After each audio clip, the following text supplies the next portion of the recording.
Hey, this is Pastor Ken, and I'll read to you from James chapter 4, verse 13. Come now, you who say today or tomorrow, we will go into such and such a town and spend a year there and trade and get gain, whereas you do not know about tomorrow. What is your life? For you are a mist that appears for a little time and then vanishes. Instead, you ought to say, if the Lord wills, we shall live and we shall do this or that. Now, mostly what grabbed me was the idea of our life is like a mist, and a mist appears and it's there for a little bit and then it's gone, kind of like a fog. The fog settles in and it's there for a little bit and then it's gone. So there are things that existed that no longer exist, and I wanted to talk a little bit about them. This is not necessarily a biblical exposition, but it's just reflections for individuals who may have been there in my era, but hopefully for at least one individual who is younger and has no idea of what life was like many years ago.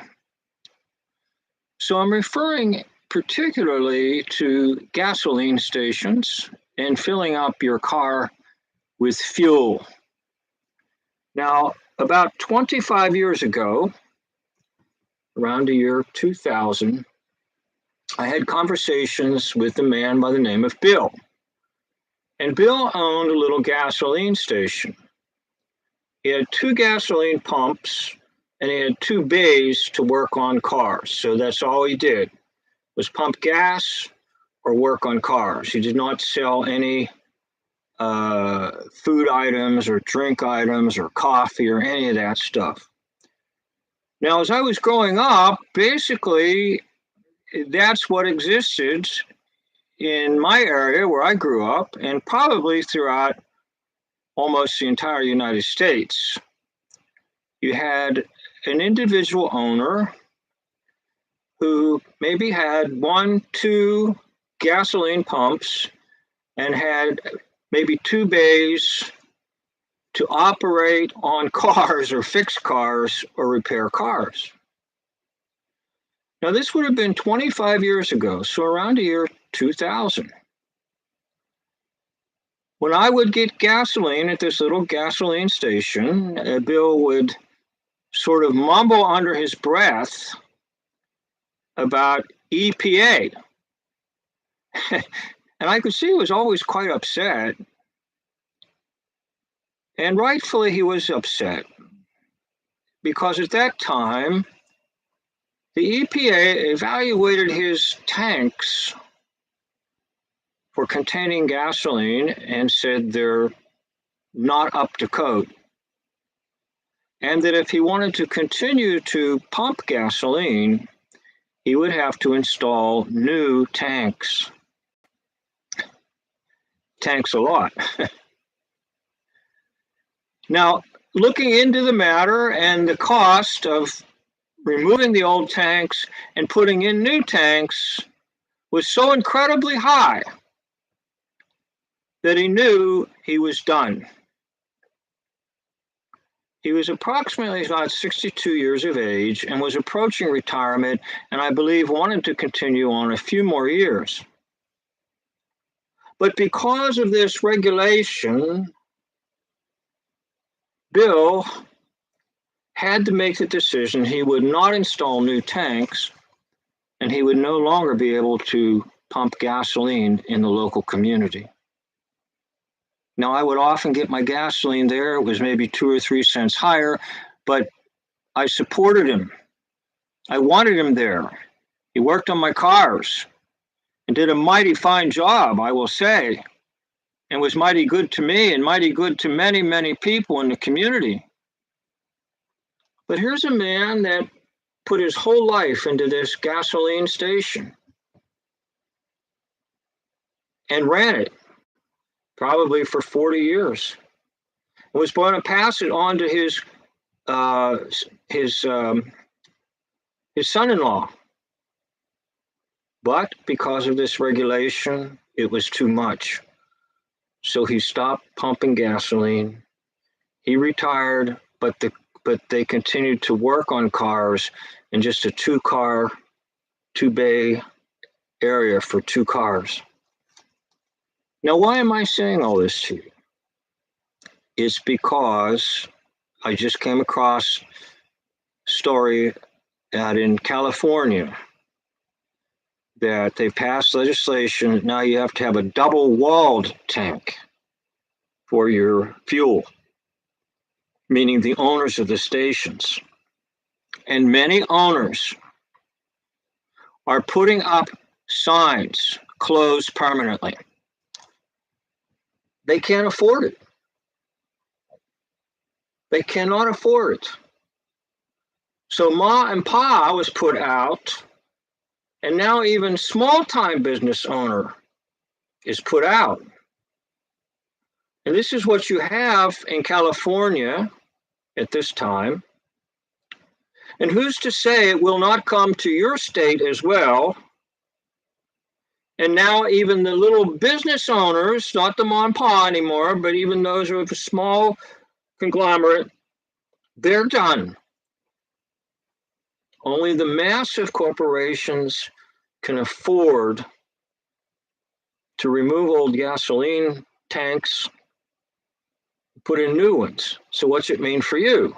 Well, in California, I think it means that gasoline is going to go off the wall in price and availability.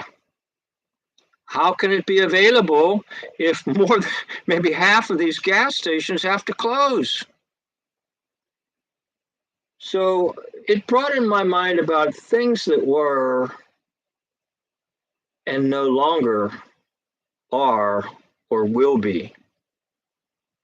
And we're going to see more and more and more of this because of the incredible power of government and I'll say of large corporations.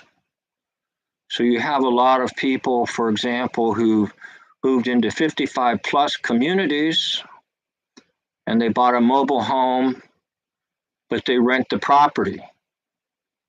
And a large corporation comes in and buys up Ma and Pa, and the first thing they'll do is double the rent.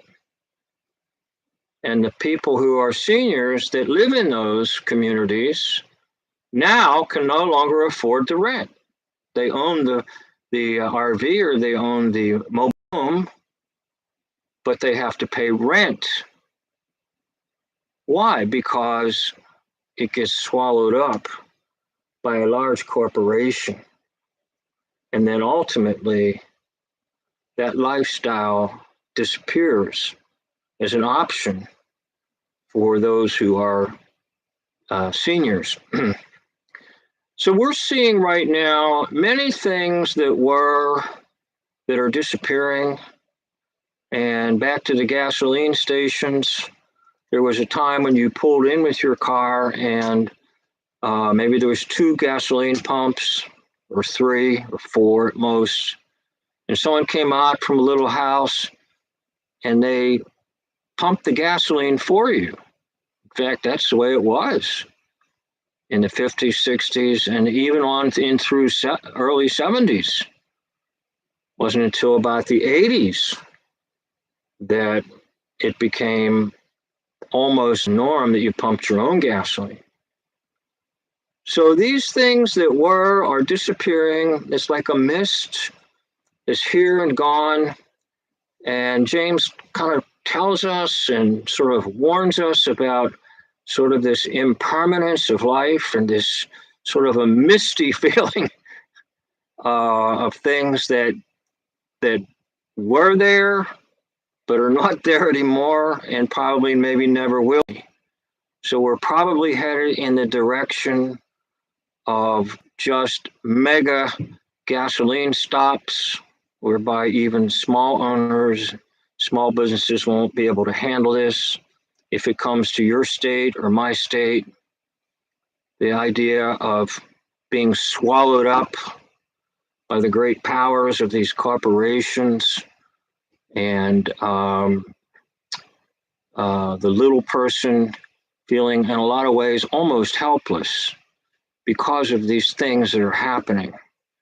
And these things are a little like what James says, it's a little like a mist.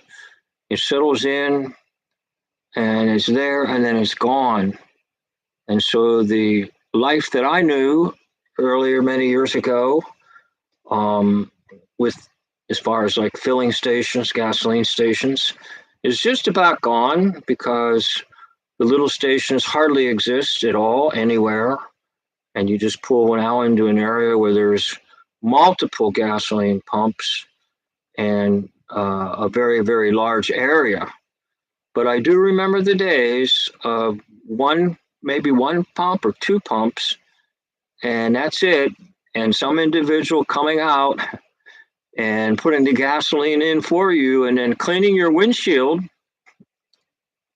And it was all part of the service that was rendered to you. Fill your tank and clean your windshield.